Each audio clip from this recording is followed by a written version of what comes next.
Joe in real life. We haven't done a Kang Squat ladder in a while. Why don't we do one of those? Why don't we see what that's all about? You guys know what a Kang Squat is? Basically, you do a good morning, drop down into a ATG squat, and come back up either with good morning or without, depending.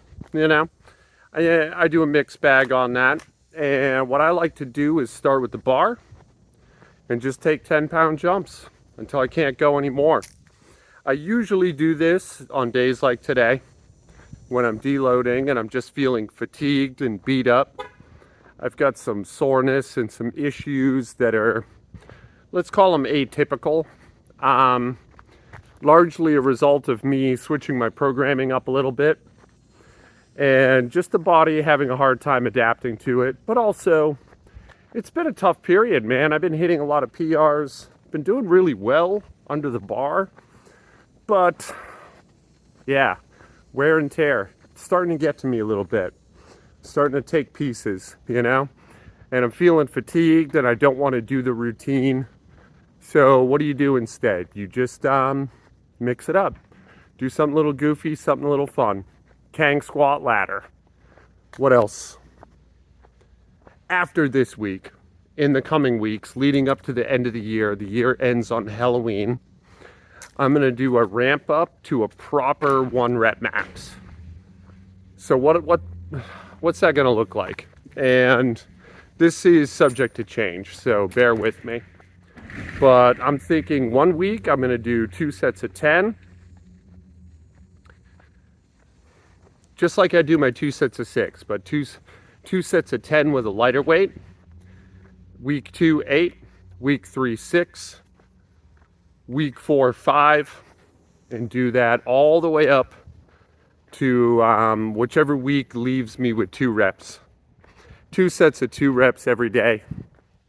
And then next week, man, my head is so cloudy, I'm not speaking correctly at all.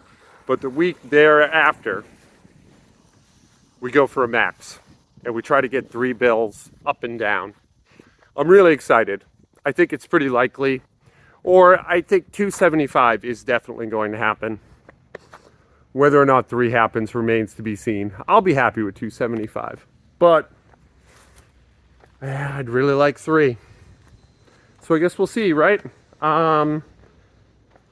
Like 70 days away. 75 days.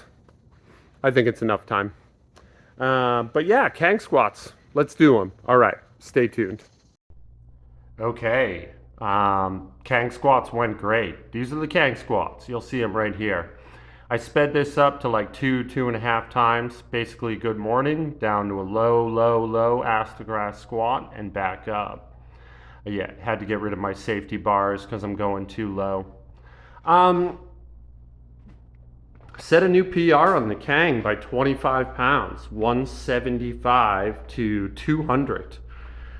Ridiculous, absolutely ridiculous. It's been a while since I've touched the Kang squat and I knew I got stronger, but that's a lot stronger in a compromised position. So that feels great, you know? I got nothing to cry about here. And I don't know, man. It's just weird. It's weird to like return to an old lift and see how much you've grown and how much it just felt like so much more comfortable, so much more confident. It's wild, you know? And I guess I highly doubt that anyone's going to watch the video this far anyway. So which is a comforting setup for what I'm about to say next, I know. But I was watching a video by Damian Eccles. He was part of the West Memphis 3. They were wrongly convicted of murder and put on death row as teenagers. And then he became like a ritual magician, like an occultist in jail. And now he does these sort of lecture series on YouTube about like magic, basically ritual magic. And he was talking about the point of magic. That's what I'm really driving at. And like, it's not this theater. It's not about powers. It's not about gaining abilities or performatively being spiritual. It's about breaking your programming, breaking your body, your mind, your behaviors, your habits, your routines, and allowing your actual will to uncover itself and empower you through life rather than just these programs running on automatic, And I was thinking about that and like how much lifting's like that, and probably a lot of other things too, I came down here today and I just didn't want to do this, but I knew also that I had to do it. So I came up with a way that I could get under the bar anyway, a way that felt a little less discouraging, And then I remembered the Kang squat, and here we are. And also, these Kang squats are looking great. Like, my Kang has never looked this good.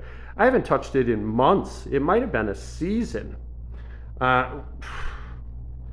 Anyway, I derailed myself, right? Like, it's kind of a hacky brosphere thing to say at this point, but like, discipline equals freedom, Jocko Willink. Like, we pour a structure over ourselves so that we can be liberated, so that in the time that is ours outside of the structure, we can actually do what we want to do, not what our compulsions demand of us. And that's how it feels right now. It feels like I'm free from my compulsions. It feels like I was looking for a way out of getting under this bar today, and I knew it wasn't going to happen. So I got under the bar anyway, albeit with a slight edit, and it liberated me. It liberated my heart, my mind, and my feelings, but it liberated my action and movement as well, and it showed me something I didn't know I was capable of. That Kang was a little ugly. That looked just like a regular squat. It wasn't. Like, there was definitely a way more forward hinge, but so yeah, that's just kind of what's been kicking around in my head as I listened to my death metal and kind of moved through this, was like how freeing it is. How, despite the fact that it's really inconvenient to come down here every day and carve out time and do this, and I have to be like a little bit opportunistic and a little bit selfish to get it done, it's worth it because I'm liberated by it, and I'm shown my body's true capacities, my true, and through that revelation of capacity, I have another revelation of intention, And like, how massive is that? I mean, how absolutely freeing is that? That also looked like a regular squat. These are kind of getting shitty, but also it's sped up. So, I don't know. Hopefully you feel the same way. If you listen this far, congratulations. And I can't imagine you don't feel like that, Like, sometimes we go to the gym to carve a little alone time out for ourselves. And fair enough, I wouldn't necessarily call that selfish, but it can feel selfish sometimes, sure. But other times, we go because we made a promise to ourselves. We go because it's a ritual, it's a ritual that we pay into. We put energy into it so that it'll give us energy back when we need it. And today I needed some of that energy, Today it all felt really pointless, and it paid me back. It charged me up. It gave me a reason to keep pushing forward, to keep continuing. I'm really excited over the next 2.5 months to go for something truly heavy in the high bar back squat. For me at least, And I really want to set my goal at 300 pounds. I just think I have to be able to get it. And then the next year, who knows? Like, I'm kind of thinking, like, could I do my body weight for 20 reps? Right now my body weight's like 195, 200, but I could get it down a little bit. And like, could I spend a year chasing that? Like, that would be amazing. I don't know. But also, I kind of want to go heavier too. So hey, if you listen this far, leave a comment below. Let me know what you think. That's 185. I did the 200 as a short. I love you guys. Be good to each other out there. That's that.